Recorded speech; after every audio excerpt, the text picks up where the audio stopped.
Welcome back to Friday Live. Thank you so much for staying with us. We're speaking about digital penetration and gains in Kenya with my guests, Luis and Teddy. They are twins, but very informed, very, of course, aware of what's happening in the world of technology.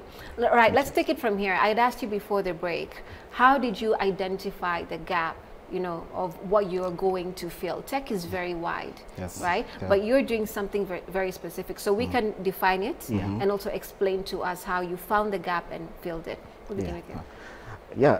So initially I knew I wanted to pursue a career in technology, but as you said, it's very broad, yeah? So it took some time to really identify what you're doing. So what you're doing at the moment is software engineering, particularly in the case of product engineering. I like to consider myself as a product first person. So we build digital products and, identify some of the problems that organizations are facing and model them in a technological solution. So initially, this was all defined in school, I would say. So having that formal education, that initial introduction to ICDL as well, when I enrolled for that course, it kind of made me realize that I want to be in product engineering. Seeing all these beautiful products that people are building and solving those solutions. So the course that I undertook in university now, it was general computer science, but we covered all manner of things from cybersecurity, AI, and all the different topics that we have in computing. But then to narrow it down to have that specialization was having hands-on experience with actual coding and building the products and seeing successful companies like the likes of Facebook and other social media giants, as well as fintech companies. You see all these companies and they're built by engineers, by software engineers and product-minded people. So that's what made me focus or narrow down that focus to product engineering. Then let's take a look at the gap. Okay. Yeah, how does that look like? Well, one thing we quickly realized is that, especially in the Kenyan context and in the East African context, I realized that we have a high value skill, and a lot of people are looking for software engineers to bring their ideas to life. So what that looks like is we get a lot of startup founders who have an idea, but they don't know how to implement. So many people have these great ideas, but then again, the technical expertise was lacking. So we decided, okay, how can we help? And that's how we came up with our company and growing my skills to be able to accommodate them. And that didn't involve only software engineering. We had to learn a lot about communication. How do you communicate with business people? What other skills are needed within that context, like SEO, digital marketing. That's the kind of gap that we have within our country. Right. Yeah. And with many companies embracing that now, what have you found in their understanding of it? Because people speak big about technology and they're like, you guys come in, train my people. But you'll find that even what they're telling you, because you understand it deeply, it's not what they mean, right? So where are we as a country, and especially companies, when they say, come get this, do for me this technological thingy, how do you define that? Yeah, so I would say that there's a huge gap in the sense that people are not able to define the problems that they want to solve, or rather they're copying solutions that work, outside in the European markets, in the Western countries. But we have most of the founders that we find, they have a generic solutions that they think would work in Africa or in Kenya, but they're not able to define the problem that they're trying to solve. So that's bad. Yeah, and that's expensive, right? It's expensive because you have to really help these founders to think about their product in depth. They may have a general idea that I want to solve X problem, maybe build the next M-Pesa or come up with a fintech company, but then they are basing it off models that work in the US or in Western countries. Don't necessarily and don't necessarily relate to the Kenyan or East African market. So there's a huge gap in that sense. So it's upon us to help those founders debunk some of the myths that they have, and to also help them define their strategy, in a technological way, in a way that helps them find product market fit in the Kenyan context, and to really have those hard discussions with them. Is this really going to work, or are you just saying it for the sake of having a solution out there that won't work eventually? All right. So for companies to understand and embrace technology, what do they need? What are the most simplest of tools that they need to have so that they can even have something going, so that they can have engineers like you come in and move the product?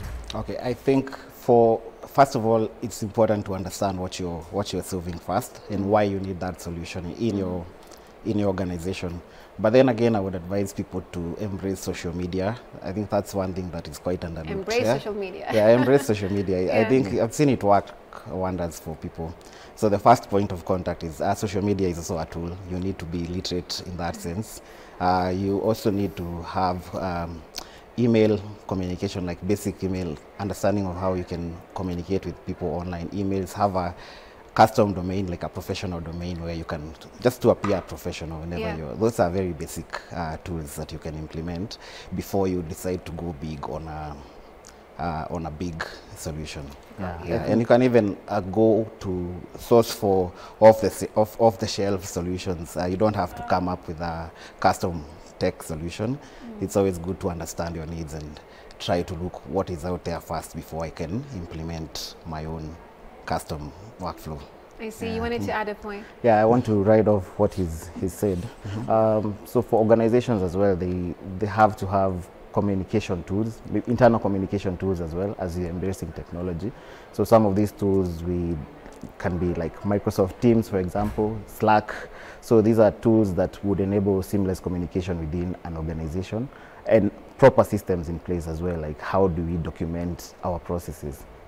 I think before we can even go to the big tech solutions that we're looking at, we can have maybe some Word document as a standard operating procedure of this is how we do X and Y. You can have a Word document, some Excel sheet that that you've stored with your accounting. Those are some of the basic. So clear laid out plans. Make it very simple. Make it very simple first and use what is out there before first. You go to the big solutions which is why everyone wants to brag they know. Social media use, it's a big thing, you know, and you're both Gen Zs and your generation is big on it, right? And we've seen a lot coming out of it, from opportunities, jobs and stuff like that. So we cannot, of course, especially in this day of age and time, that ignore the power of social media. We've seen it cause revolutions and things like that, you know. So what is the role specifically, and I know it has many, but I'm just going to be a bit selfish with, this conversation. Social media, how do you use it in tech effectively? Because you can do so much, but what do you really need to do? So there's a few ways I believe you can use social media. So first of all is engagement. The first thing you want your customers or your audience to be engaged.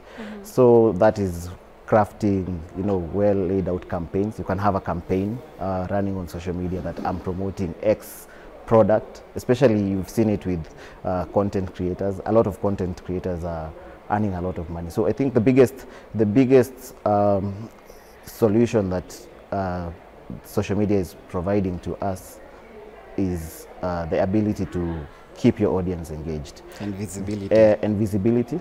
And your visibility as well.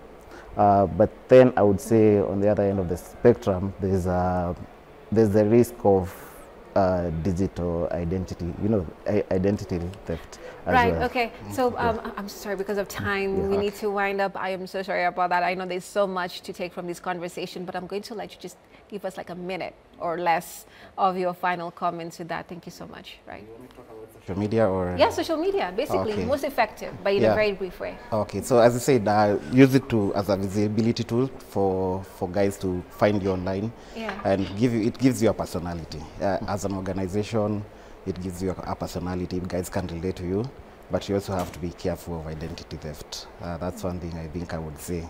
Be careful what you put out there in social media. All right.